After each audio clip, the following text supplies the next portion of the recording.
Welcome everyone to our webinar on Jupiter in Pisces. We are recording this May 5th of 2021.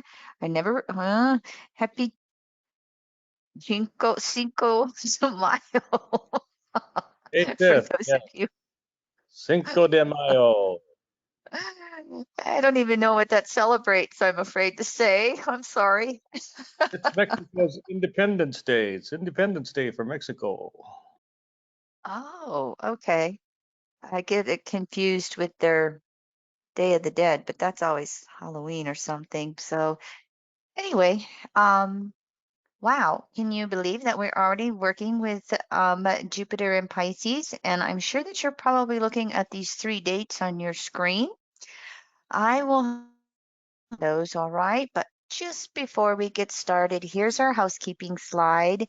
These will all be hyperlinks that you can click on to go to various areas of our website when you get the PDF link to the recordings after the event.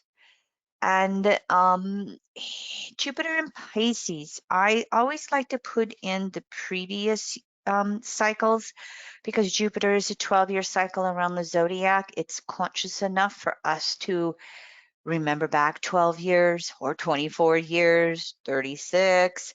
So I just like to put these dates in so that you can have them as little reminders in case you want to do any reflecting on your own life and what was going on with these previous cycles of Jupiter.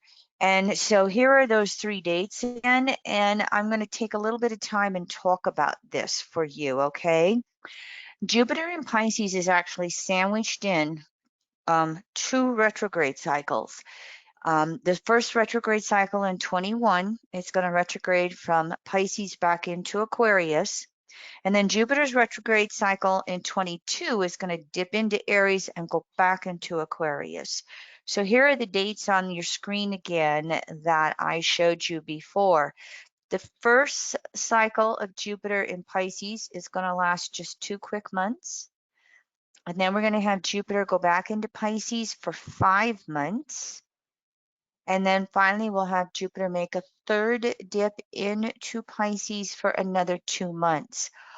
All of this totals up to the fact that Jupiter is only going to be in Pisces for 9 months. And I did a little research on this, and because I've listed those previous Jupiter cycles for years, I've noticed lots of times that, well, I'm just going to back up just a moment. Let's look at a simple year. Goes in, doesn't leave. You see that it's just days over 12 months right here. Just days to a week or so over 12 months, which is what Jupiter's cycle typically is through a sign of the zodiac. What I noticed as I went back over those years is that whenever Jupiter, at this point in time, I only researched, let's just say, the last 70 years. At this point in time, whenever Jupiter is in Pisces and it goes retrograde, it has a very short cycle. If Jupiter's retrograde in Libra, it still adds up to about 12 months, even with even if it dips in and out of signs. Point is, Jupiter's slightly more than 12 months transit in each sign is balanced with shorter cycles through one or more signs periodically. And it looks to be in this near time frame, this century, that these short cycles come in Pisces, 9 months. It so happens that Jupiter's cycle in Aquarius right now is going to be 10 months. Jupiter's cycle in Aries to come in 22, 23 is going to be, I think, 10 or 11 months. So I found it fascinating that, oh, wow, Jupiter shortens itself up when it goes through Pisces. I don't know if this is true over eons of time. Again, it's just true for most recent time period going back 50, 60, 70 years. So tuck that one into your memory banks as we watch Jupiter dip in and out of Pisces 3 times over the next year and a half. Now, here is the 21 retrograde cycle for Jupiter, and you'll have these again for reference points. We're not going to go through these, but I do go from pre-shadow to retrograde, then when it's actually retrograde, and then that post-shadow that comes along as well, pointing out to you that the highlight of any planetary retrograde cycle is either a conjunction, Mercury and Venus, or opposition to the Sun, Mars on out. What's interesting is that why Jupiter has 2 retrograde cycles participating in Pisces, there's no Sun Jupiter opposition in Virgo Pisces. The 21 cycle has the opposition, the highlight, in Leo Aquarius. Let's look forward to 2022.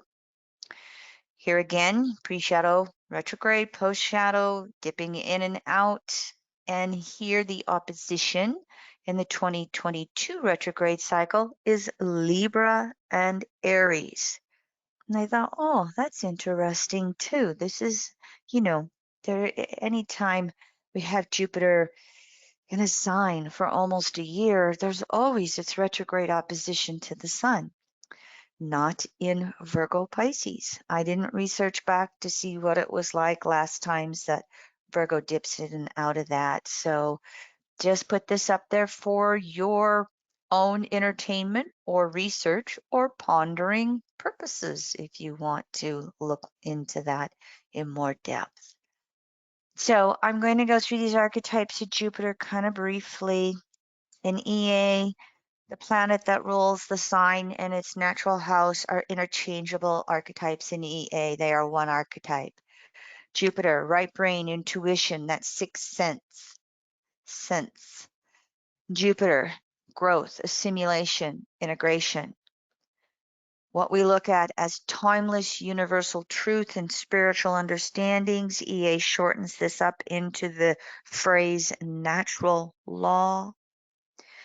In other words, fundamental laws and principles in the universe are the same for all individuals and cultures throughout all time.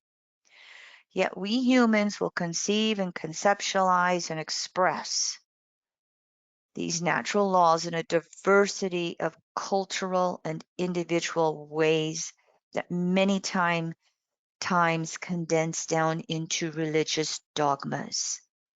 I also like to say that Jupiter is our conscious belief systems. They're the beliefs that we can easily access, the ones that we're born into by nature of the culture or familial environment we were born into. The conscious beliefs we spend our lifetime searching for and evolving through just based upon the natural life experience of maturing and growing throughout any lifetime. We've just ponder it for yourself. How many of you subscribe to the belief system you were raised in as a child? We have this conscious evolution of our beliefs. Jupiter is that archetype where we seek knowledge, higher learning, study, experiences, travel. Sometimes we will go through a process called alienation. And the purpose of that is to eliminate barriers to any direct understandings, our own intuition of natural cosmological principles, of that natural law. In other words, sometimes that purpose of being alienated with Jupiter is so that we learn to tap in to a direct conscious understanding of cosmological principles to the broadest degree we can fathom it. It is language, and it is the right brain or conceptual thoughts of language that we then learn to express in words. Philosophies from the East have language expressed in concepts, philosophies in the West. We have language based upon a fact or a detail or an object. It is where we have a confrontation with truth versus lies. And the purpose of this is to expand limitations in our world. We have this concept in EA that we call personal truth. Something can be true for us, but it can be a limited version of what we will call universal or timeless truth. Just the opposite thing we said on the last slide. We have these universal spiritual principles, but we all drop them down into our own consciousness in a variety of ways. The Jupiter rulership of Sag, polarity Gemini. One of the key phrases for Gemini is the relativity of truth. There's many paths home. That's how that polarity works back and forth.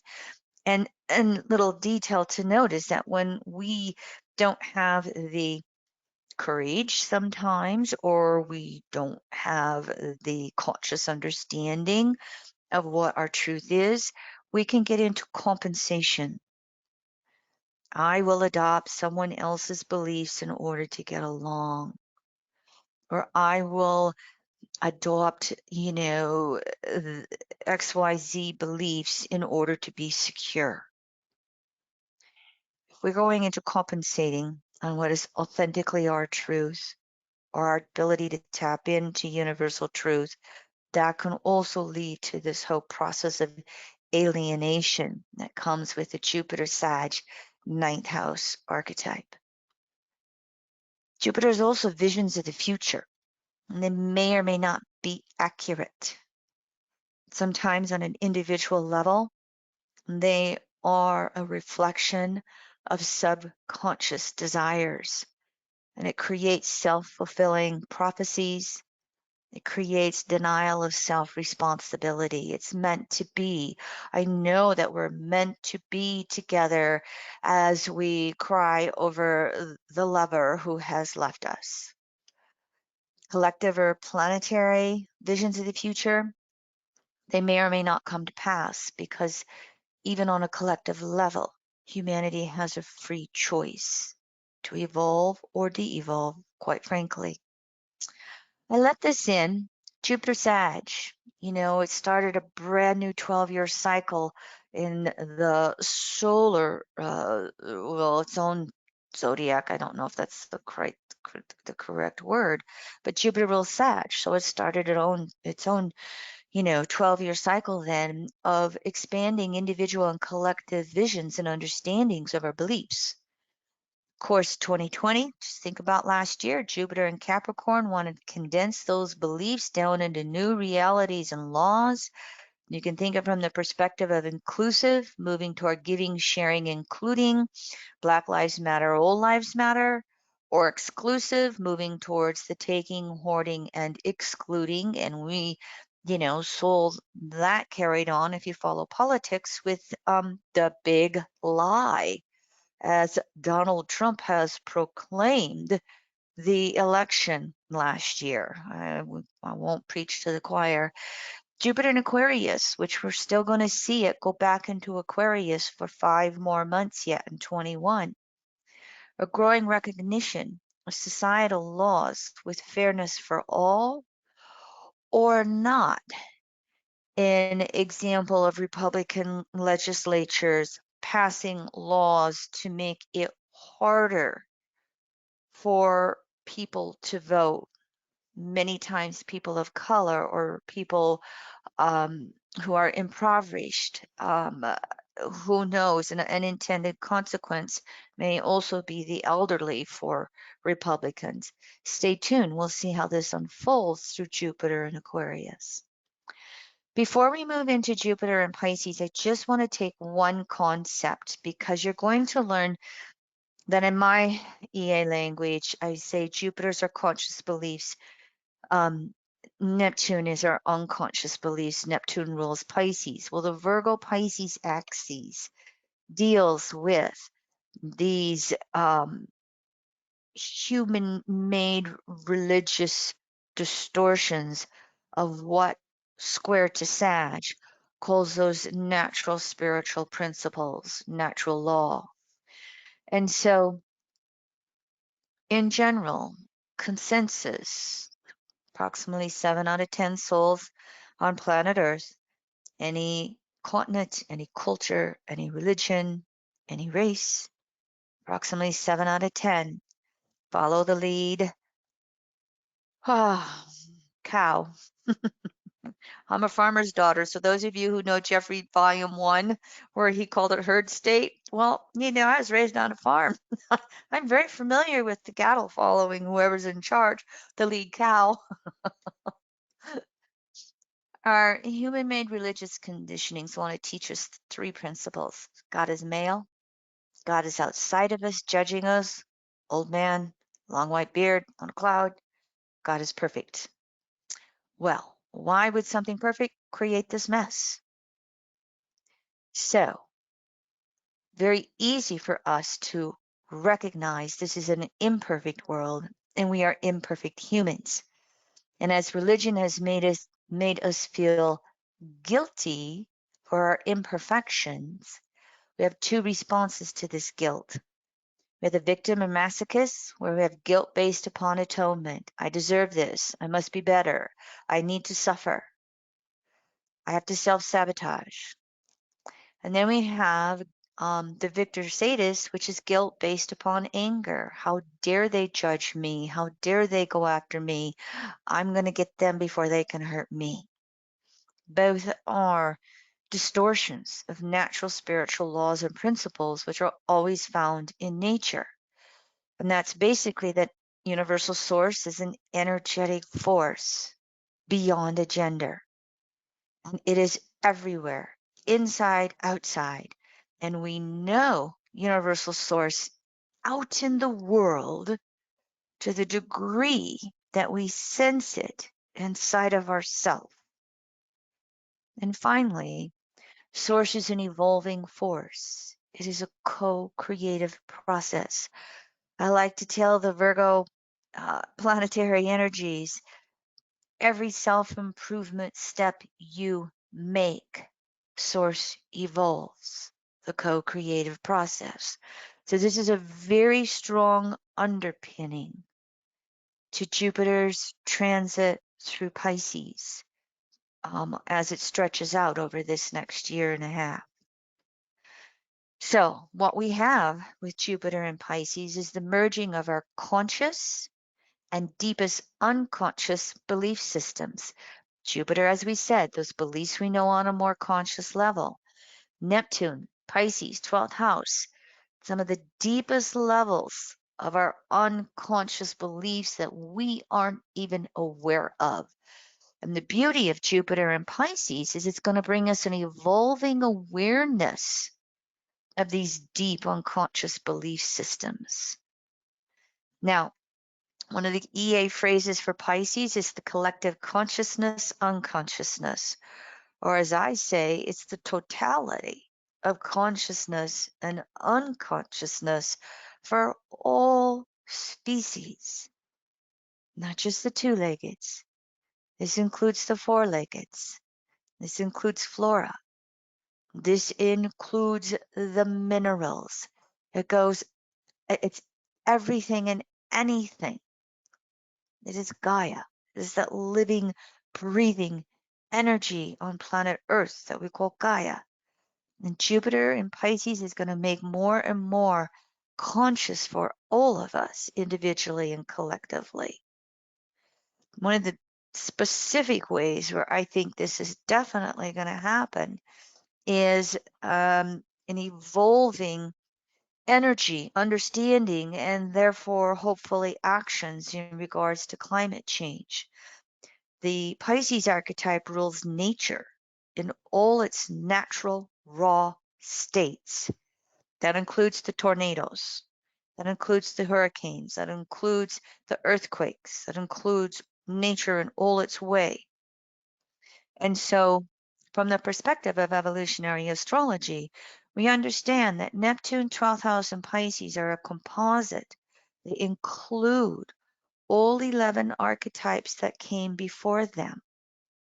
If you're looking at the totality of consciousness, unconsciousness, it's the whole zodiacal wheel.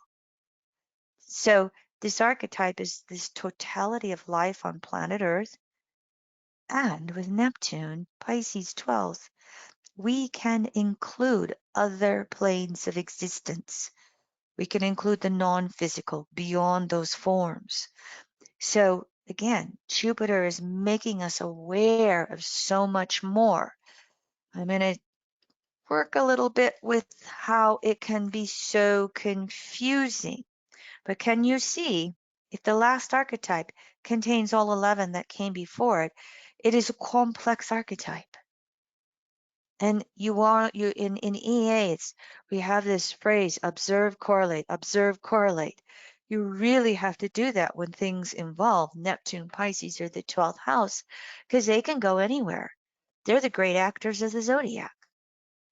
So Pisces will act with cycles of confusion and clarity. And Jupiter is going to go through this on a very conscious level. And included in these cycles of confusion and clarity, we can be plunged in and out of the abyss or the void. And we can have this happen of its own timing. It cannot be controlled by our own individual ego or will. And the plunge into the void of nothingness can happen for us physically. I can't get out of bed. I can't get off the couch. I'm going to escape through more Netflix. It can happen emotionally. Confusion can happen mentally, spiritually, and it can happen in any combination of those 4 levels. What is necessary for Jupiter then is when we have a cycle of confusion or feeling like we've been dropped into nothingness, it is to strive consciously and ask, why is this happening? What does it mean? What am I to understand on deeper levels? It is to breathe deep in the abyss. And what we will have to be careful of with Jupiter, the planet of excess, is wanting to fill up any voids with substances, alcohol, cannabis, anybody? Addictions of all kinds, food, exercise, we could even take meditation to the extreme where we do it 10 waking hours of a day instead of doing a walking meditation. We can fill it up with the Virgo polarity of excuse making and avoidance. So when we are thrust into the void or have the confusion circling around us, it's ultimately to teach us faith and to trust in a higher power. It has us turning inward to reach for what created me, why am I here, what's it all mean? And if we have a fear of going through this disillusionment, this confusion, this void, the fear is surrendering to a higher power and clinging to a separating desire that makes the ego feel secure. So Jupiter in Pisces is going to teach us to learn to trust our intuition in moving forward in the moment through any confusion. The polarity of Pisces is Virgo. We still have to put one foot in front of another and brush our teeth and set the alarm clock and go to work or do the dishes or whatever it is in our day-to-day routine. It is the day-to-day routine, the Virgo polarity, that also helps us be in motion to then trigger that Jupiter intuition into those broader Piscean understandings of what's happening in our world. So to look at this a little closer with Jupiter and Pisces, There's going to, we all need to have an acceptance of the dissolving of separating desires. All right. And as we release separating desires, been there, done that. We've already achieved it 20 times or 20 lifetimes, no longer serves us. So Pisces is going to dissolve it. And it comes through with a cycle of confusion, alienation, disorientation, disintegration, depression, whatever it is that we've achieved. And we can probably, achieve it quite easily, but it no longer makes sense. It no longer satisfies us. So I call it the cycle of confusion. What is it I need to let go? So how strongly are you resisting the surrender and letting go of whatever is no longer serving you? It will almost always represent an unconscious fear of losing control of our life in some way. And that can cause us to want to cling to it even more to have a sense of security. And if we do, that can still create some level of cataclysm if it is necessary. The evolving forces of the universe always overcome the resisting forces. The hard part is that as we let go, nothing immediately replaces that which is being dissolved. A relationship, a job, the place where you live, a belief system, take your pick, separating desires or anything and everything. We're left in that void of existence. Now, Jupiter's work, again, why is this happening? What's it mean? How do I understand this? Quiet times in nature would be good. The purpose of that void, one more time, is it does not allow the ego or the will to allow for a substitute relationship with Source. We do not get to substitute our partner as the de facto God Goddess. And so it also will require Jupiter and Pisces to be able to have the courage to acknowledge and implement the returning desire to know Source. Now, we can consciously go for this. We can, read our spiritual literature. We can go to some type of spiritual workshop or classes or rituals. There's a variety of ways in which we can open up to the returning desire to know Source.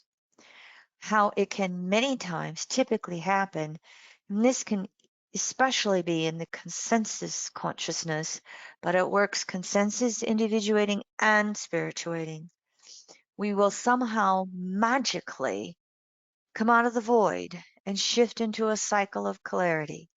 All of a sudden, our life has meaning and value again. We have new intuitions popping through that inspire us. We have emerging beliefs. We make new recognitions by ourselves, of ourself, both. And somehow, some way, again, we've tapped into Source. We've tapped into divine sources. We've tapped into a connection to a larger whole in the universe. We also have reached a point in that surrender process where Source itself divines that we've been in purgatory long enough. Okay, I'm going to let you out the other side. It also serves these cycles of confusion and clarity, releasing old desires, opening up the space to merge with Source. It teaches us to experience ourselves as an individualized wave upon the sea. It teaches us the lesson of merging our own ego with our own soul, of merging our individual soul with universal soul. It teaches us to be okay, at peace, moving into that abyss of infinity, of the unknown, versus wanting to be stuck, especially stuck in the past. So just think on this alone. Jupiter in Pisces is opening each of us up to all of this on a more conscious level. We're not guaranteed to go there, especially if we're having that consensus resistance. But the potential is there so broadly. And of course, with Jupiter, it's teaching us to trust our intuition on more conscious levels. Moment by moment, day by day, everything will be okay. So, any of you who follow my words know I am very, very familiar with creating these two mantras and their questions. You can see them. What would you have me know, Source? What would you have me do, Source? I call these my Neptune and Pisces mantras. However, I invite you to use these day in, day out through Jupiter's transit in Pisces.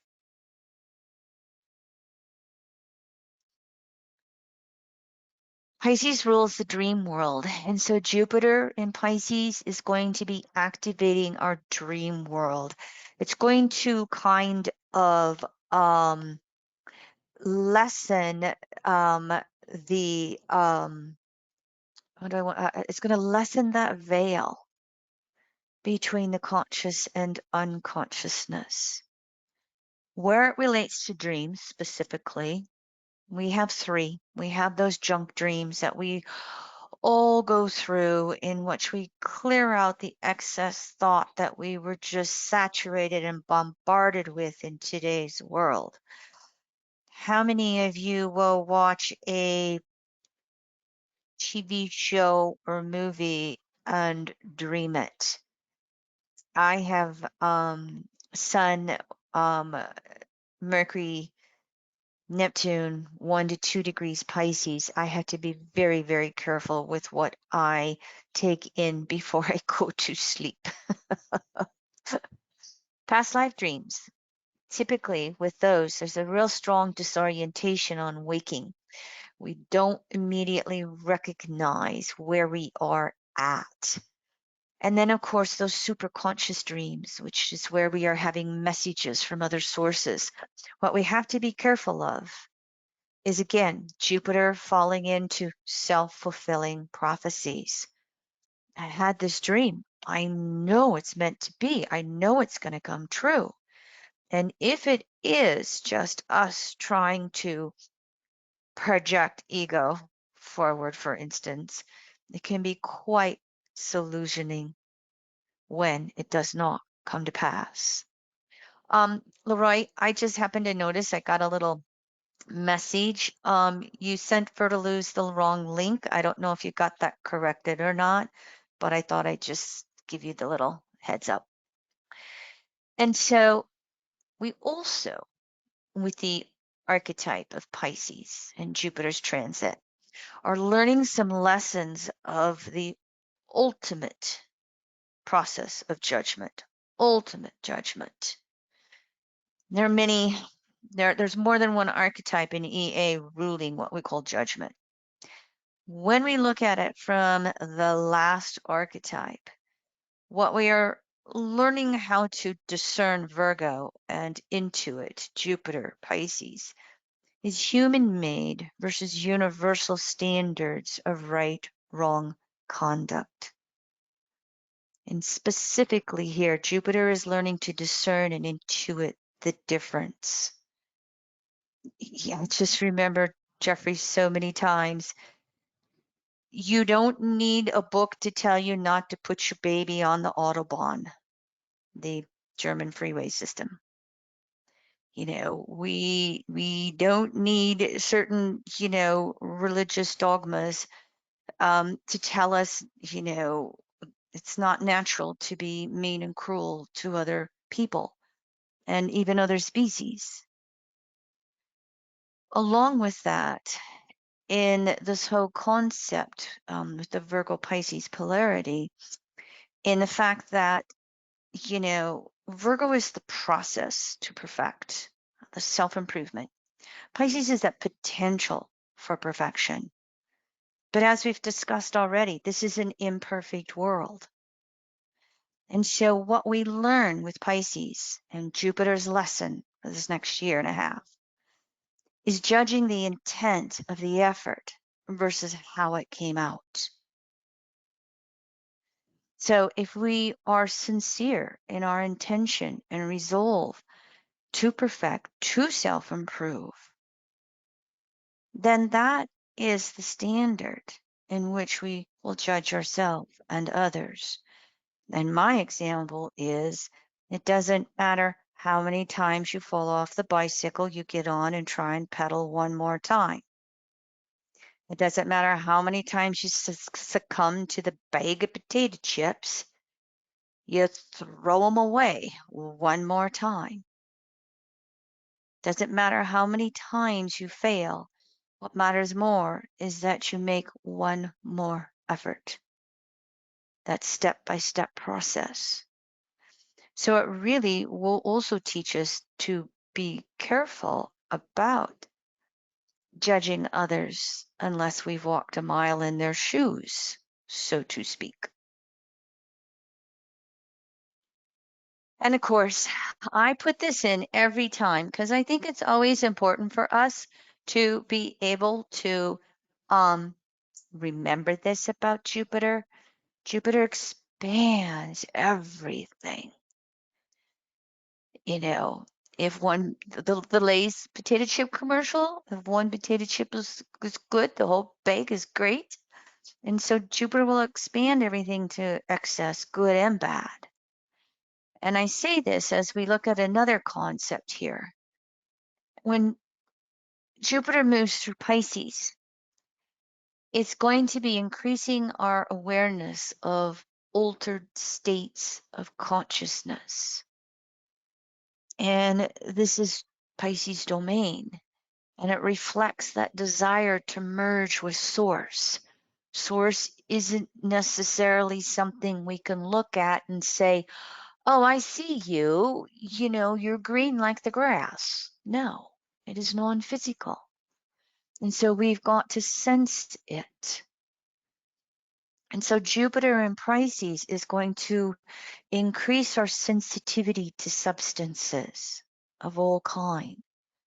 Proceed with caution, I say, because it can be quite easy to go overboard and go to excess and become addicted to something. And I'm of the persuasion, opinion, that ultimately it is not always an abstinence of something.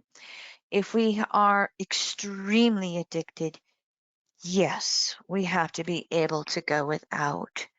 But in natural law, in releasing the separating desires, it's being able to release that desire and be able to say yes or no of free will, and eventually being able to say, nope, nope, don't need that anymore. And I'll quickly give you my own example. Um, these were my mantras for cannabis. Daily use in my 20s, crisis use in my 30s, ritual use in my 40s, gardening in my 50s, And here I am in my early to middle 60s going, it is so interesting how it is becoming more and more available. And I'm like, no, doesn't work for me right now. No, doesn't work for me today. I find myself naturally doing less and less and less. And so it doesn't matter. Replace your own word, replace your own substance. Jupiter in Pisces is going to make you even more aware of anywhere you have any sense of addiction, spiritual, mental, emotional, physical, so that you can consciously work to address it. Now, Pisces rules the pineal gland, and it is the gland in the brain that secretes melatonin that induces that sense of transcendence, as if we had taken the LSD or whatever. And melatonin is also the one, the gland that secretes to help us with our sleep cycles. And so Jupiter in Pisces is going to allow us to naturally move into a sense of transcendence, especially with any breathing, exercising, being out in nature. And I'm not saying you can't do these substances. Believe me, I will have my little creativity with garden this summer, more than once, but not like I used to. But it also, with it naturally increasing transcendence, it can interrupt your sleep patterns. It can really interrupt your dream world. So you might want to pay attention to how Jupiter in Pisces is making aspects to natal planets in your chart. You might want to see what house or houses it's actually transiting, because that's going to start to give you your personal clues as to where you may be more sensitive than normal with this transit. However, again, remember, you want to participate in a feeling of transcendence and a feeling that you are connected with all of creation, that you walk as one with all species on planet Earth, that you walk with your ancestors who've come before you and who are still there right over your shoulder, whispering in your ear. How do you want to speak to them? There's a variety of ways in which you can choose to participate in that feeling of oneness, that we're all connected and we're all here to learn love and to love each other. And of course, I love this one. One of the ways you can really work with transcendence is to be the change you wish to see in the world, to walk your talk. And this is especially, relevant as Jupiter retrogrades through the first 2 degrees of Pisces back into the last 8 degrees of Aquarius. We're not done with Jupiter and Aquarius yet. I want to also kind of just point out that it's been kind of popular or in consensus society over the last few months to talk about, Jupiter's transit into Aquarius, Saturn into Aquarius, their conjunction at 0.5 Aquarius on the winter solstice last year, 2020, the Piscean Age. No one knows the specific date, okay? But Jupiter's transits through Aquarius and Pisces are going to be one of many planetary activations shifting us into the Aquarian Age. And the major theme for that, unity in diversity. Kind of seems pretty germane and important right now as we look back over the last year in the United States, probably other places as well. I gave you the dates for Saturn's transits and Pluto's transits. Now, these great ages recede through the zodiac. The first day of spring every 72 years goes backward 1 degree in the 360-degree circle. 26,000 years. Those great ages, 12 of them, about 2,170 years. We don't know any specific dates again, but we know that there can be hundreds of years of transition where we're releasing the old age and bringing in the new one. And when we're releasing that old age, meaning it doesn't work anymore, there tends to be a lot of disruption so that we again have to let it go so that we can open up to the evolution of the new. It is not guaranteed, especially in the consensus world.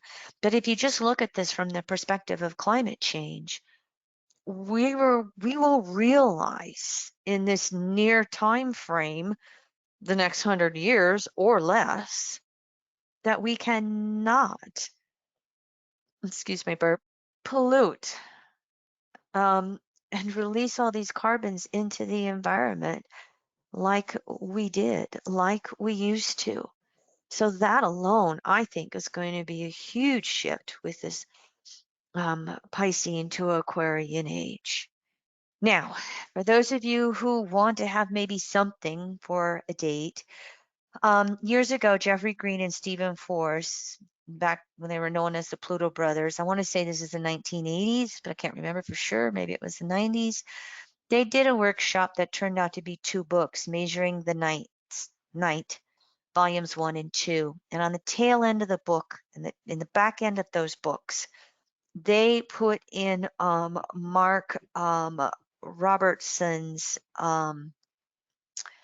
timing for the ages.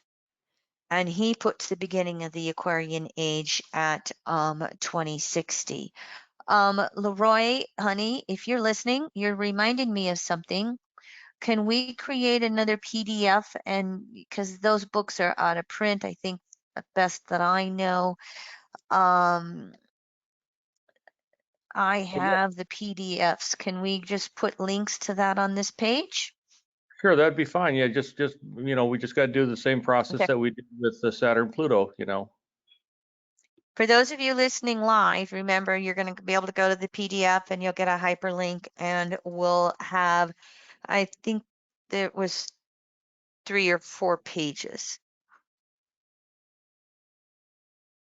And so we'll have that in there for you. And if you're watching after the effect, you're already going to see it. And so Jupiter in Pisces is going to expand and intensify, as I was just talking, this disillusionment of what's not working over the last 2,000 years. And what, in addition to climate change, what will one of the other areas be? Disillusionment with organized religion. We're seeing it happen so much right now. There's some organization in the United States that takes these polls about how many people are affiliated with an organized religion, and it continues to decrease in our country following what it did in Europe, many decades ago. And yet many of these same people still say they, believe in a higher power or God. So I think falling in this frame of really needing to let go of that sadomasochism that we talked at the beginning of our slides, this transit is going to expose more religious scandals of a sexual nature, of a gender nature. Financial may come in here at the end of Pluto in Capricorn. It's going to expose how we try to suppress natural sexuality, not to mention female clergy. And it's going to look just more and more, square peg in a round hole to the younger generations. This just doesn't make sense. How about all the arcane rituals and dress codes and places of worship? You must make a pilgrimage to this area, even if it creates a stampede and kills dozens of people. And of course, also, as we have expressed in earlier slides, all these arbitrary standards that humans make of right wrong conduct that is mainly to control us in the name of religion, expect all this stuff to be exposed in the news, etc. And of course, we may see the metaphysical and New Age modalities become popular again. I'm not saying they went out of popularity, but we may see another wave of it come up and out, and perhaps even into mainstream consciousness with this Piscean to Aquarian age shift. You know, you've read in various medias that more and more younger people are turning to astrology and tarot. They don't see it as unnatural. And so, what we want to do with these modalities is make sure that we support and enhance a direct relationship with Universal Source. The last thing we need is another guru falling off a pedestal. And we can look at the alternative modalities getting caught up in their own egoic journeys as well, or the even soul journey of thinking they can play God. And so, one more time, however you choose to participate in any of these alternative metaphysical modalities, the intent is to open up direct relationship with Universal Source. You don't need a book, you don't need a building, and you don't need an intermediary. And of course, deeper understanding of nature's role in spirituality, natural spirituality, very much important as we look at this Jupiter transit and its broader connotations with the shifting of the ages. It's also going to be important that we learn to balance activity and rest. Remember, Jupiter taking things to the extreme, Virgo working itself to the bone, not knowing when to rest. Pisces can go into, well, I think I'll get off the couch in 2 weeks. It feels too good here. So there has to be activity and there has to be rest. And you have to honor the intuitive hits from Jupiter to do this or do that. We are also, of course, with Pisces being the last of the 12 archetypes, learning immortality from a soul perspective, learning that we, the soul within this body temple, is timeless and we are connected to infinity. And we can connect to our non-physical loved ones who came before us or who we may not even have met this lifetime. How well can you honor those beings that are non-physical? And of course, one more time, this transit is about dissolving any barriers to Universal Source, physical, emotional, mental, spiritual, because it allows us to merge our individual soul with the cosmic whole so that we can experience and realize ultimate source in the universe. So we can have that conscious 24/7 relationship with Universal Source, day in, day out, whatever we're doing, wherever we're going, whatever's happening in our world.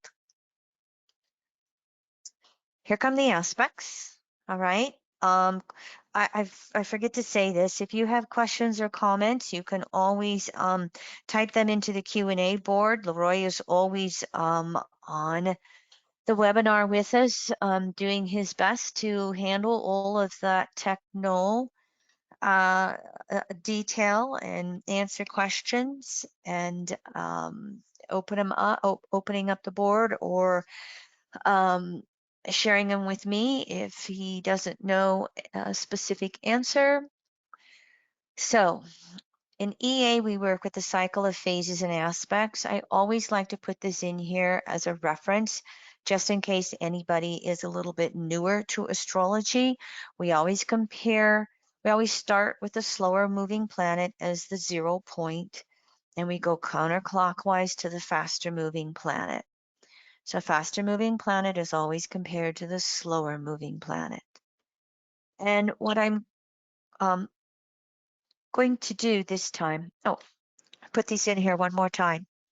Here's the 21 and 22 retrograde cycles for you so that you'll have them again for easy reference. And just in case, Jupiter goes retrograde on the summer solstice, 2 degrees Pisces. Opposition to Jupiter, August 19th, 27 Aquarius Leo.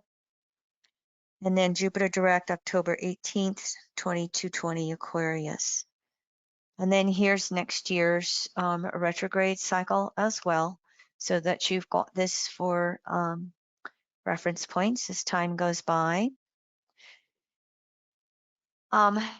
Just briefly, when we're dealing with Jupiter retrograde, the transiting Jupiter retrograde cycle is always related back to your natal Jupiter archetype, wherever it exists by sign, house, and aspect in your chart. So Jupiter reviewing and throwing off all of our old belief systems, visions, and intuitive understandings that are taken as facts. Jupiter retrograde points us towards Gemini, towards the understanding the relativity of truth, towards being able to apply some logic to old belief systems that no longer work for us. I'm not going to go into a lot of detail with specifics on Jupiter, in retrograde in general. Briefly, what I do want to say is it's retrograde in Pisces pointing towards Virgo, which is only going to be about 1 month. It's really asking us, what do we believe on the deepest levels possible? It will intensify our disbeliefs, disillusionment, escapism, avoid, neglect. We have to be careful with Jupiter retrograde in Pisces that we just want to go off and, not pay attention and avoid everything. It's pointing towards Virgo. It's pointing towards taking care of ourselves.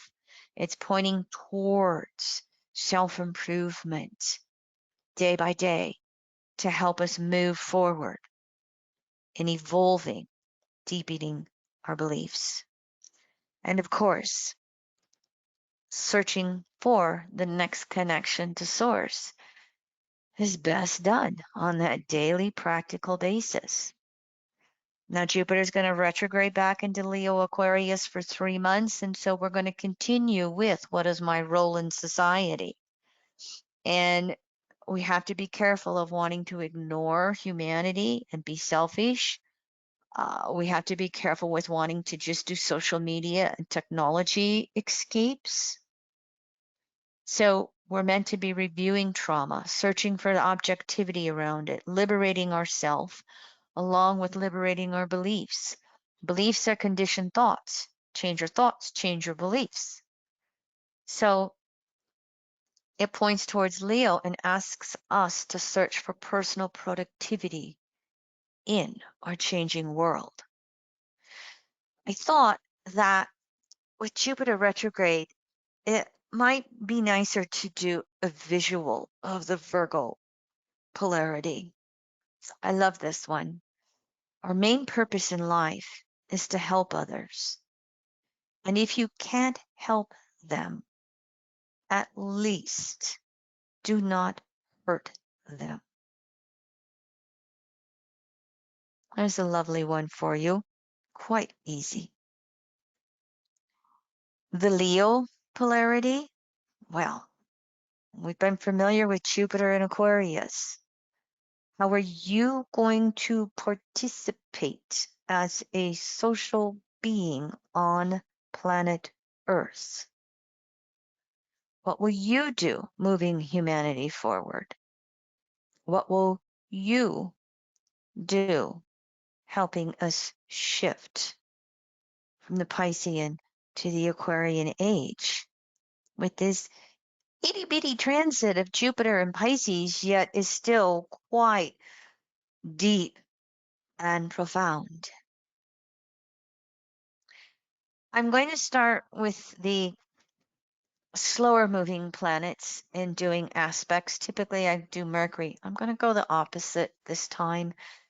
Jupiter and Pisces is the big picture that we want to understand, that we then fill in the details. Jupiter's transit through Pisces doesn't have a lot of aspects with the other planets. Includes all of them. And anytime Jupiter has an aspect to these planets, and Jupiter's in Pisces, that will be what is in red. And so we remember the Jupiter conjunctions last year. There were 3 of them, 25, 24, 23 degrees. And so what we will have here, and this is going to not take place, look at these years, okay? It's not going to happen until early 22 that Jupiter moves to crescent phase with Pluto. They shift from new phase to crescent phase. So all through 21, Jupiter's new phase. 22, it will be crescent phase with Pluto. It will add to that sensitivity of this Piscean energy. New phase, Jupiter in Pisces, you know, Pisces is passive polarity, and it's the ultimate return to center. So even as Jupiter's new phase, Pluto is still not going to be all that perhaps loud. It will be when it's retrograded into Aquarius, but not so much Pisces. When Jupiter moves to crescent phase with Pluto, it will intensify. Crescent phase is yin, new phase yang, crescent phase yin. It will add to that retreat and reflecting. What we will have to be careful of is confusion can surface as we feel out of touch with any consensus rigidity and judgments. Honor that intuition as you go inward, because Jupiter moving new phase to Pluto, these consensus belief systems will be fighting for their outdated patriarchal structures, and they're going to continue to clash with more evolving, equitable foundations. So to the degree that you subscribe to inclusivity belief systems, you've got to be active. You got to be active in the new phase. You got to be active even through Jupiter crescent phase to Pluto, when Jupiter spends 7 months in Pisces next year. I want to point out that when we get into a year from now in the spring, Jupiter makes 1 waxing sextile to Pluto, tail end of Pisces. This is something that I heard in Jeffrey Wolf Green's teachings way early on, and I don't get taught a lot, but it just hit me like a light bulb. Regardless of the 2 planets involved, the waxing sextile brings choices. And the choices made at that 60-degree mark will last the rest of the cycle between those 2 planets. And so while Jupiter's made these conjunctions in 2020 in Capricorn, and want to hold on to that structure, but it's the evolution of the belief system individually and collectively. that waxing sextile next spring, you can look at it as even spring, summer. It's a, you know, it's a time period where, again, it's important that we are making the effort to move ourselves forward, to move society forward. And I think with these Aquarius Pisces transits, the major dominant social dilemma is exclusion versus inclusion. Which choice are you going to choose to participate in? So, for instance, the 2020 midterms will be just as important as the 2020 election.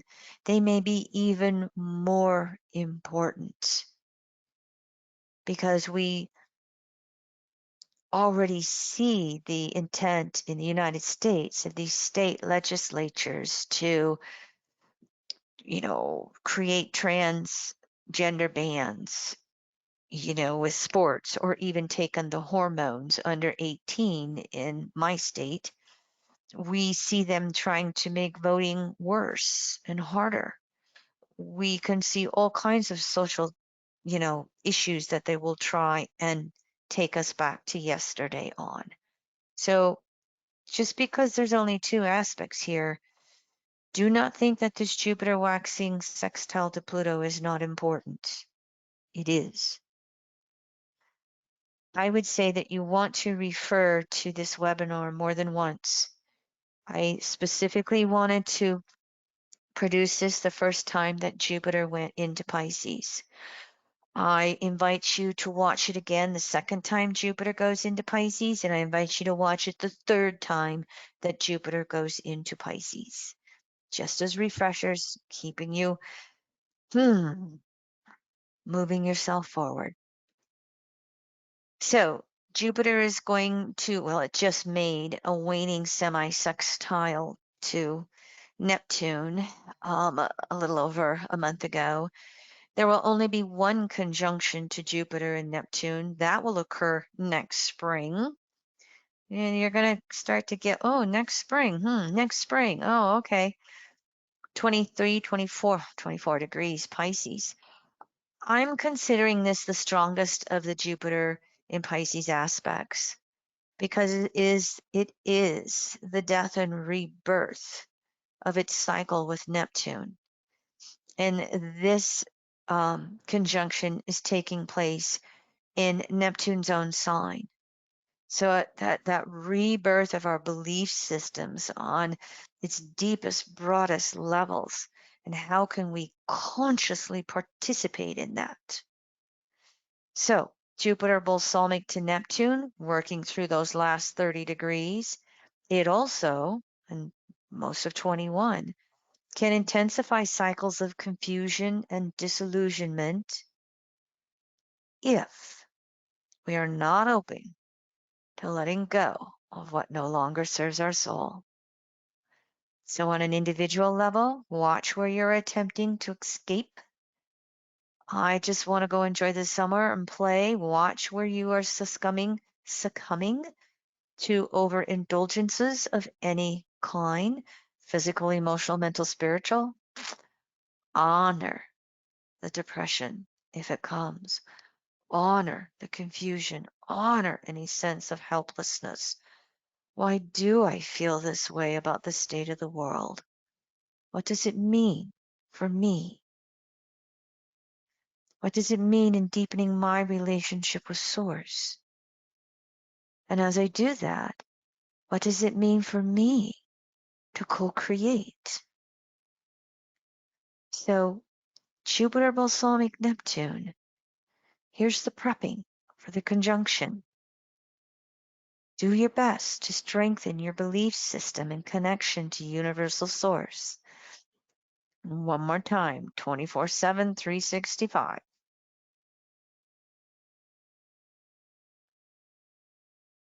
This can be the Virgo polarity, but this can also be the Jupiter-Neptune conjunction in Pisces.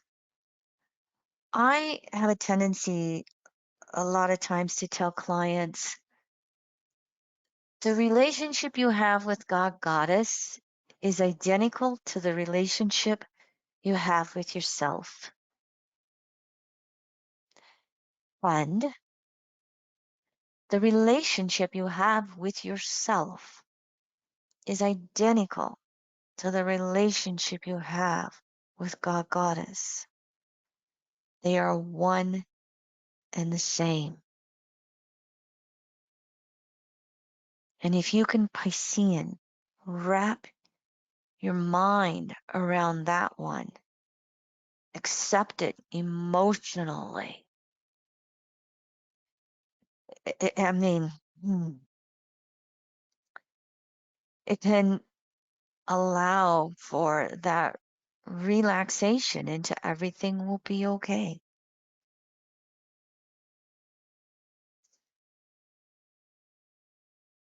On a collective level, we can still have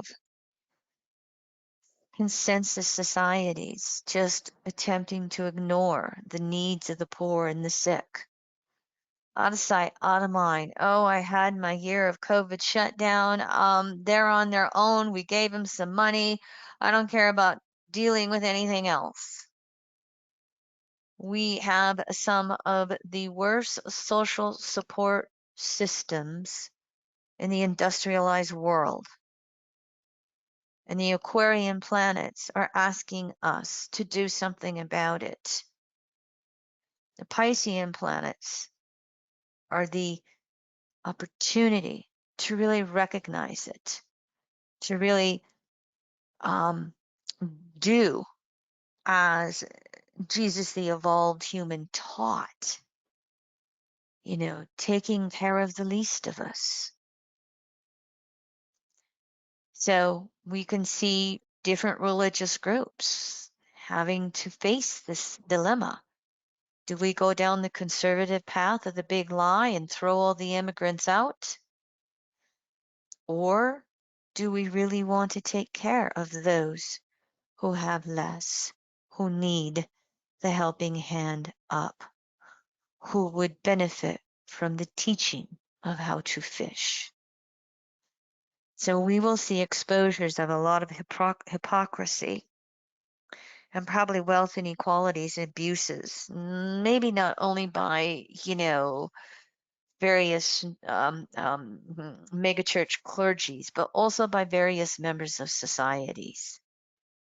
And so it behooves us to then ask what groups are going to rise up and improve these social support systems, and how are you going to be a part of them?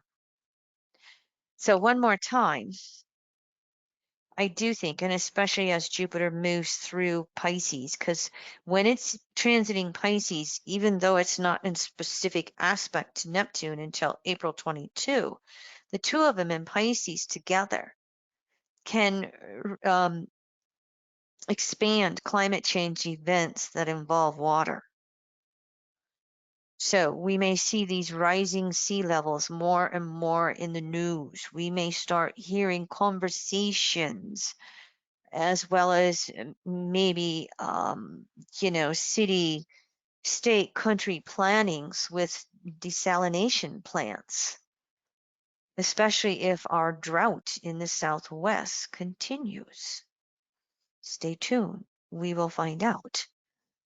We'll all get to live through it. I wanted to say something here about the fact that Neptune Pisces in the 12th house has general overall rulership of the immune system. And therefore, it rules the degree of immunity that we have. And we don't need a big review of how our COVID-19 or all of the variations of the coronavirus had an effect on all of us. If you're not familiar with this, Leroy lost his big brother to COVID with underlying complications. We've all had individual traumas. I don't think any of us have escaped. We've all had our collective traumas. There are the long haulers, those long-term side effects for those who had COVID-19. We have family members experiencing some of that. Jupiter in Pisces is an opportunity to study this, to learn to understand it, to even learn how it represents in even, deep spiritual ways that disconnect with source. So hopefully what we can see with Jupiter and Pisces is perhaps that potential to change healthcare systems and how our governments respond to communicable diseases. For instance, here in the United States, so that we hopefully don't get caught with our pants down again. It's not guaranteed. We can, just ignore it and continue to do, healthcare as for profit, whoever, can afford it. We have yet to really recognize the long-term benefits and potential side effects to vaccines. I think we'll figure it out through Jupiter in Pisces in the near future. It looks like the vaccines will be more or less, that they'll be more or less effective, but we don't know what different mutations of the coronavirus are going to do yet. The a contagion is on a physical level, is a communicable disease that passes easily from one to another, which is exactly what the virus was. It was a physical disease contagion. And we have read about the variations that have been coming out that are easier to acquire than the variants we had in early 2020. Will these be rendered less effective by a vaccine? Who knows? I do not take an opinion for or against a vaccine. It is a personal choice. And it is a personal choice that you must make with what you think and believe is highest and best for yourself. But because Pisces rules the immune system in general, we can see long-term declines in immunity. This would happen with or without COVID-19.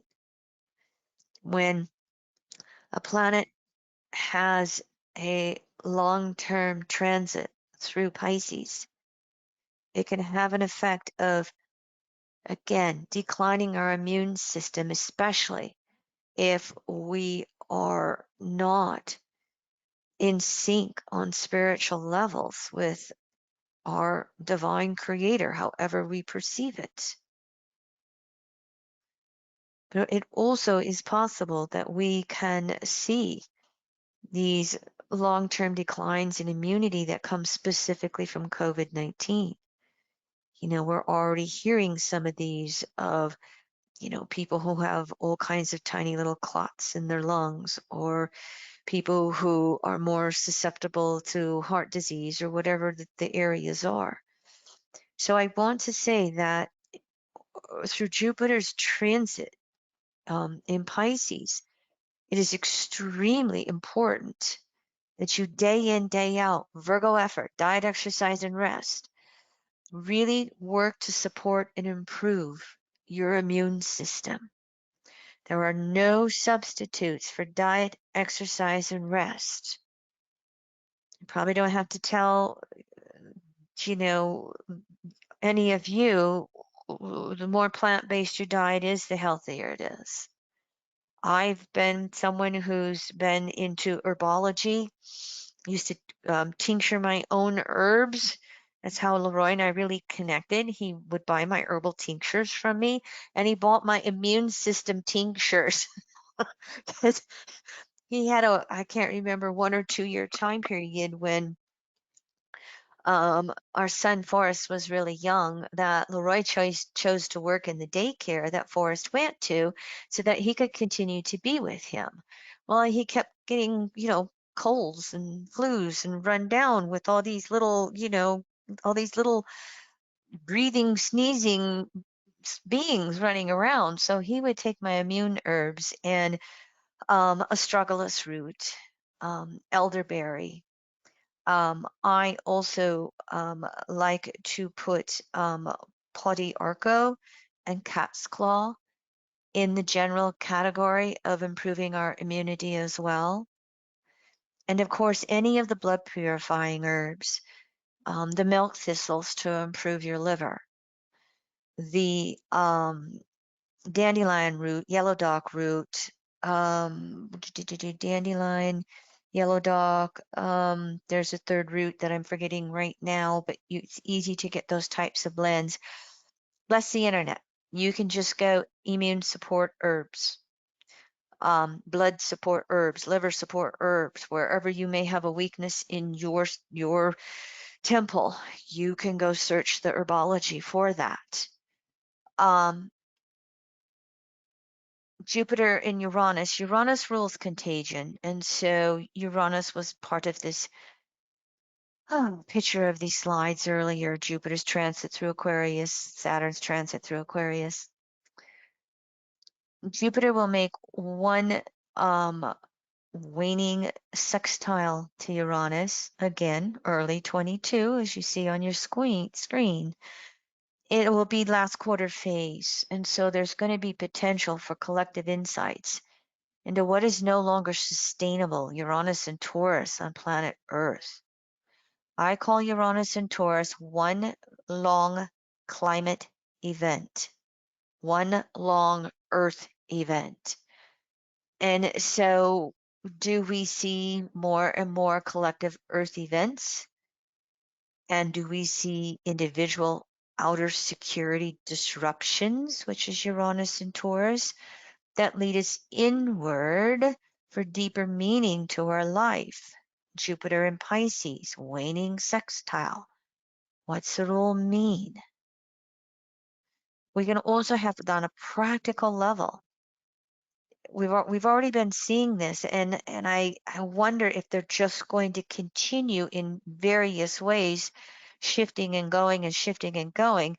If you're someone who is building a new house, which Leroy has a niece and nephew, good keeping up with the Joneses, 30-year-olds, 40-year-olds. The price of lumber for building a house has went up over 35% in the last 4 months. The semiconductor chips that go in our new cars, that go everywhere. When my laptop was crashing and we just shut her down, and it was like, okay, we need to go buy a new one. Last time I bought a laptop 7 years ago, I just went to the store and picked it up. You can't do that anymore. You have to go, order one. And Leroy and I took it on faith when they said, oh, we can have it to you in 2 days, the particular brand and model that I got. I'm very happy with it. And we're like, holding our breath going, oh God.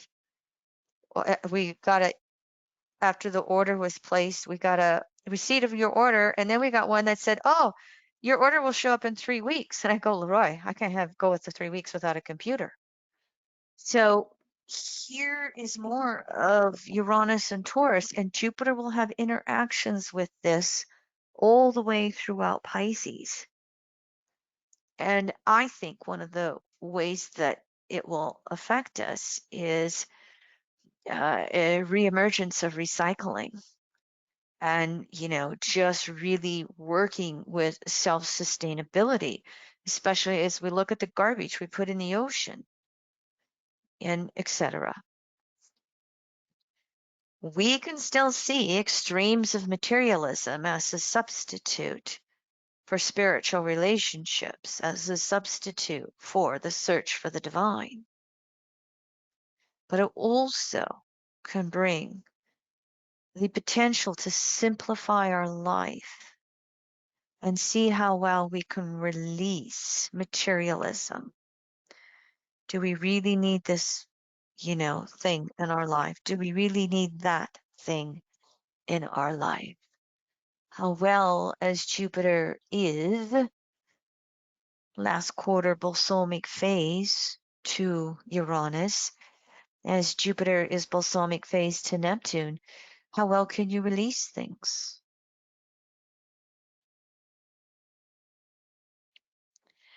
Jupiter will make one waning semi-sextile to Chiron again a year from now. And then it has a conjunction to Chiron coming up as well. So here's another balsamic phase. Jupiter Chiron for me always is going to bring in the health and wellness. And so Chiron in Aries, where are we collectively selfish? Where are we not dealing with our healthcare failures in various countries around the world? By the way, if you're not aware of this, United States still has the highest COVID death number. We're about 570,000 COVID deaths. India is at about 400,000, could easily catch up and outnumber us. However, percentage-wise, I don't think anybody will. US has 4.5% of the world's population. It has 20% of the COVID deaths. Nobody comes close to that on a percentage level. So are we just going to do the exclusive ignore, or are we going to look for healing ways to better take care of the least of us again, or heal the long-term trauma effects, not just the physical health effects, but even maybe some of the PTSD effects? We can get insights. Jupiter and Pisces as intuitive hits of new healing modalities, traditional and alternative. I'm a part of that world. Will quantum physics be part of that picture? Jupiter's role in Aquarius has been to bring that back in, that body-mind connection. Will there be the possibility of alternative modalities for self-healing all these viral contagions? And of course, recognizing the self-healing potential of spirituality, having a rich spiritual life, and having that direct communion with universal source. As Jupiter is in Pisces, and it is finishing up cycles with Neptune, with Chiron, and Uranus, Jupiter in Pisces will be about letting go of that victimization we talked about earlier on any level we possibly can. We're not perfect here, but I'm doing the best I can do, and that is good enough. So, here is a really brief slide on the other work that I have done for over 2 decades. I didn't update that. We have 14 frequencies for the coronavirus. For 2 years, I've done another alternative work where we take your photograph, we reduce it to a square inch, we beam in healing frequencies 24 hours, 7 days a week, anywhere in the world you are. Behind every physical manifestation is the energetic frequency of it. And we can neutralize the imbalance and it will bring about healing. Leroy and I both acquired COVID. We both had my case was so mild, I didn't have the antibodies to give plasma in honor of his brother. I love this work. You've got the link. You're welcome to contact me if you want more information. You talk about quantum physics. I thought 20 years later everybody would be doing this. You talk about being able to make these types of mutating viral imbalances just a no-brainer, non-worrier. This is it. More information, let me know. The inner planets, I left this slide in from Jupiter and Aquarius because I just wanted you to see that in 21 we had all the conjunctions with Aquarius. Of course, the inner planets are going to oppose Jupiter, especially while it makes its retrograde cycle, because Venus and Mercury are always close to Sun, and Mars is this year. The only one that actually has a Virgo Pisces opposition is Venus. And then, of course, when we run into next spring, that is when these planets will then have their conjunctions with Jupiter. And so, just briefly for you, in 21, Jupiter's retrograde cycles are completely in air signs. Jupiter is in air signs 201 days, 6.7 months. If you think this has been a highly active day, Jupiter's in Gemini right now for 2 months, getting ready for the next retrograde cycle. Whew. Communication in all its many forms will be highly active. Stay tuned. We'll have more social media and news, venues to the liberal and conservative sides coming through. Important to take time to breathe. That Jupiter and Pisces balance and rest. In 2022, as Jupiter's finishing up, Pisces dipping into Aries, back to Pisces. 3 more retrograde cycles in air and earth. Almost 5 months, 4.5 months in air signs, 4 months in earth.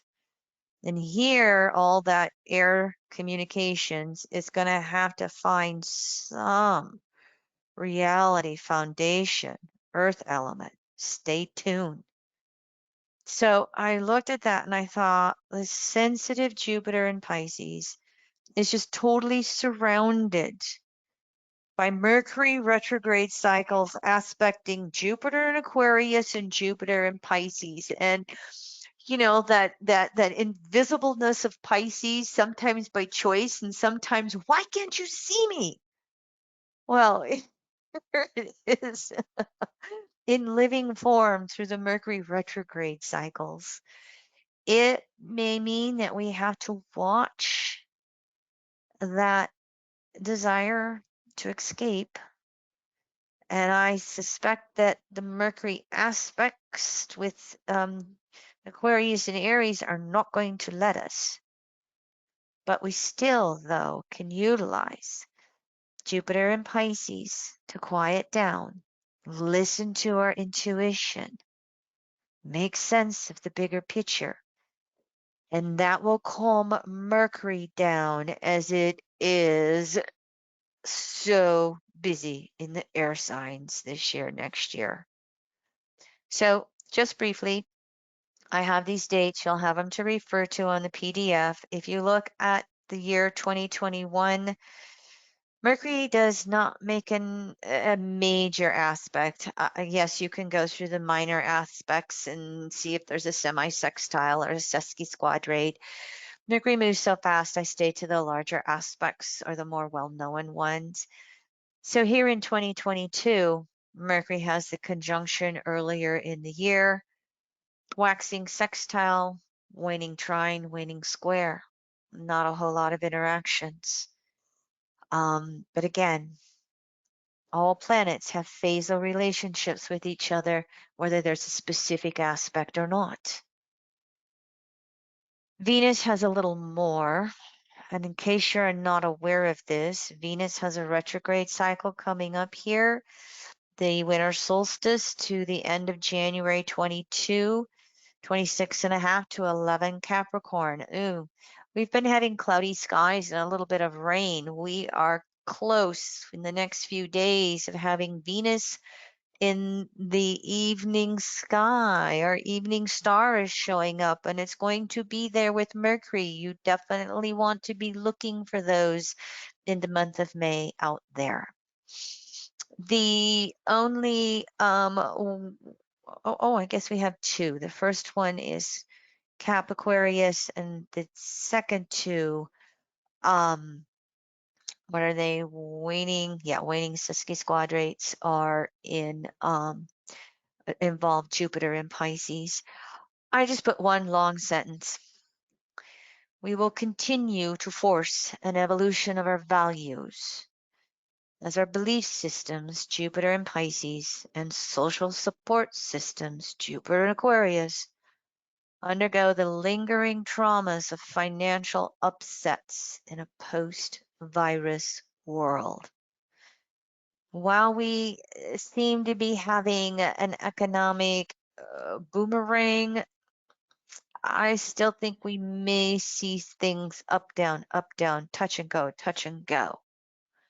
We'll hear stories to the extremes, both directions, but I just kind of sense that Saturn in Taurus can still bring about a few surprises for us. Stay tuned. We'll see what they are. But Venus Jupiter is about valuing ourselves and walking our talk with what our deepest values around life are, with what our spiritual beliefs are.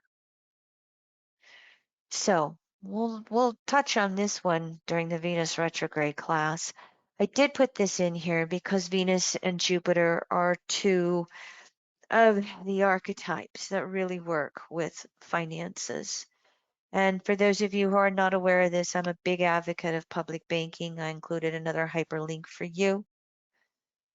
This is, from way back in 2013, and I still think it is absolutely valid. 6 economic steps for a better life and prosperity for all. People's Bank or postal banking, if you want to look at making the post office the banks to underserve the 10% of the people that do not have a bank account in the US.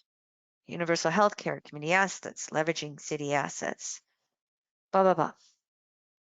As you can see, US is down to 4.5% of the world's population in the last 8 years, but we still overconsume oil, coal, and gas. Mars, Jupiter,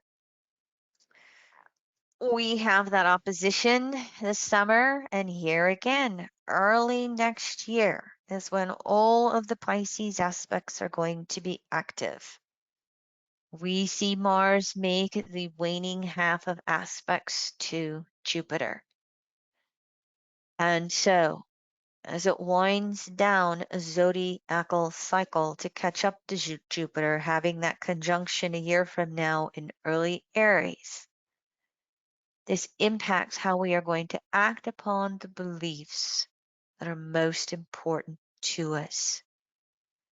And as you can see on your screen here, there's going to be a month in spring 22 that Mars will be balsamic Jupiter in Pisces itself. And this will again strongly impact. Mars gets frustrated in Pisces. It's not a comfortable place for it. It's fire and action and the movement, and it can take a little bit of energy to really acquiesce or relate or find a simpatico to the Piscean energy. And yet all planets must learn to naturally express themselves through all 12 archetypes. With Mars in Pisces, it is deep reflections on what's important. We'll all know what that is by next spring with these aspects, but then it's going to have that Aries conjunction afterwards, and it's going to be taking off. And so, are our actions going to be inclusive or exclusive? You can see here, support those broad social support systems, or do we just continue along with more increases of our mass shootings, for instance, in the US? When will enough be enough? Briefly, nodal axis, Jupiter makes a square to the nodes, New Year's 22, and then north node waning sextile to Jupiter, south node waxing trine.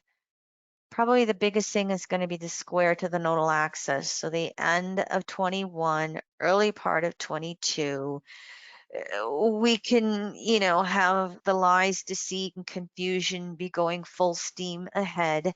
My fact's true. No, my fact's true. No, my God better than your God, blah, blah. What is the broadest level of universal truth I can understand as the nodal axis finishes up its transit in Gemini Sagittarius? As the nodes move into Taurus Scorpio, that need for security becomes stronger. And so we'll have to be careful with the trine of, my stuff makes me secure. How do we simplify life and relationships? And remember, the nodal axis aspects with Jupiter and Pisces will emphasize emotional undertones, and it's going to require us to deepen that inner security, emotional self-reliance. I rely on myself for all my emotional needs, especially through any material upsets as the nodes move into Taurus Scorpio. I have one chart. Of course, it's the US Gemini rising chart. It's the chart I use at this time. I did a chart for Jupiter opposing the US Neptune, which will be in April of 2022. And as you can see here is Jupiter making the opposition to Neptune, getting close to that conjunction that it will make to Neptune days later. And then what all else is involved with this, if you were not aware of this, we are in the midst of transiting Neptune, making 5 last quarter squares to the US Mars in Gemini. And we are also in the midst of Neptune opposing itself 3 times, 21, early 22. The late Robert Gover always said that when slower moving planets interacted with the Mars-Neptune square, it could bring upsets to stock markets and financial systems. Stay tuned.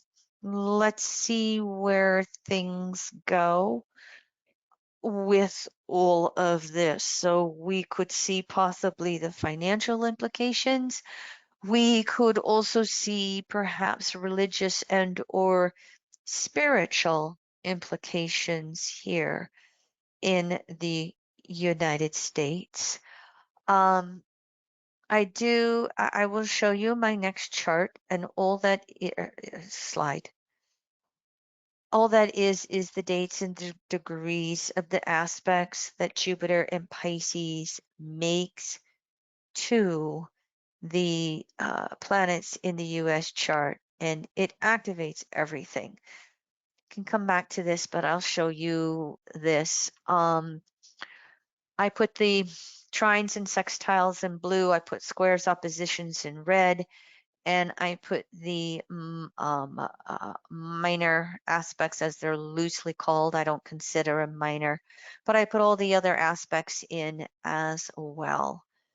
And as you can see on your chart, all of these aspects to the US chart take place between January 9th and April 28th.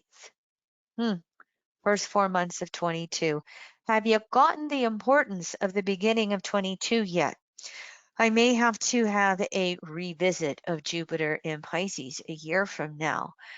However, I did want to give you all of these basic Pisces archetypes for Jupiter's transit so that you are working with them all 3 phases of Jupiter in Pisces. I'm winding down last few charts. If there's any questions or comments, I'm open to it. Welcome to go to any slide that you may have questions on.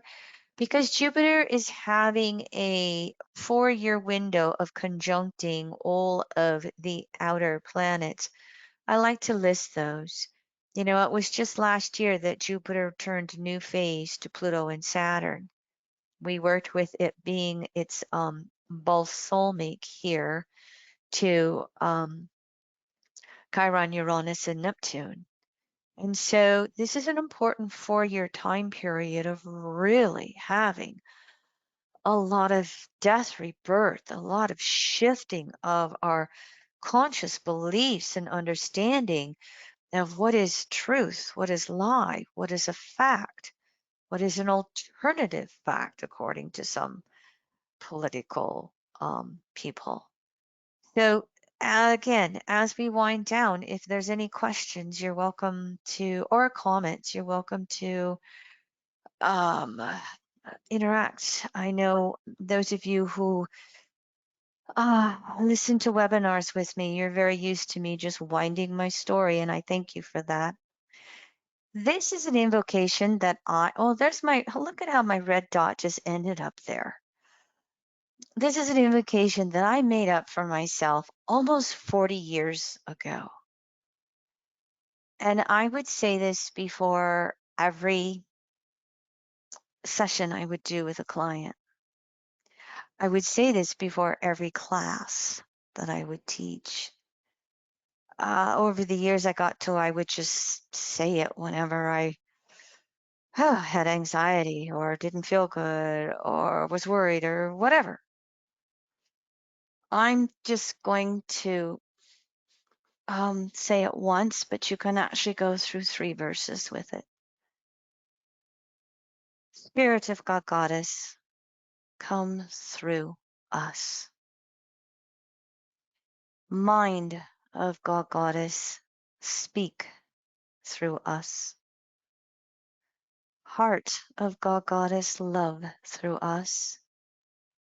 Body of God Goddess, we are. You are more than welcome to use this invocation. All I ask is that you give me a little credit for it.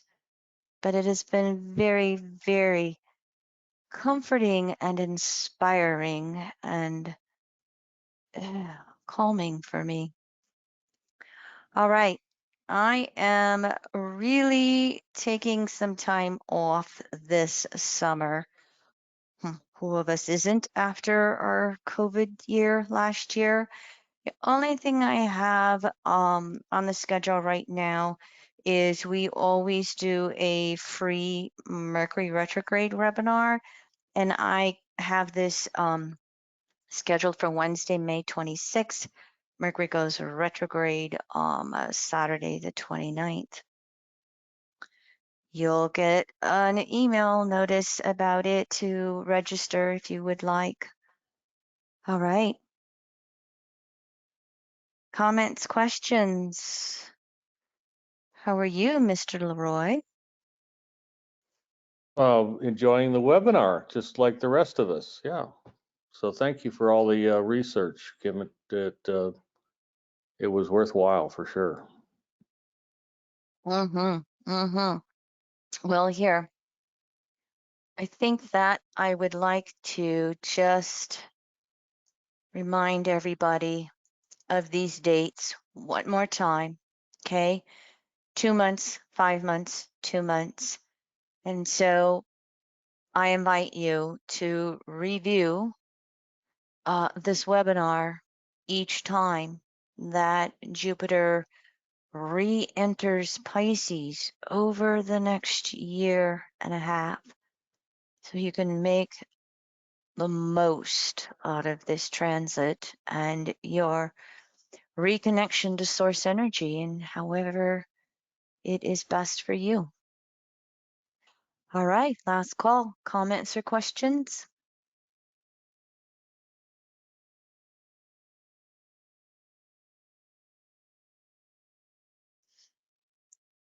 Thank you, everyone. Have a beautiful, beautiful spring and summer, and I wish you all the best.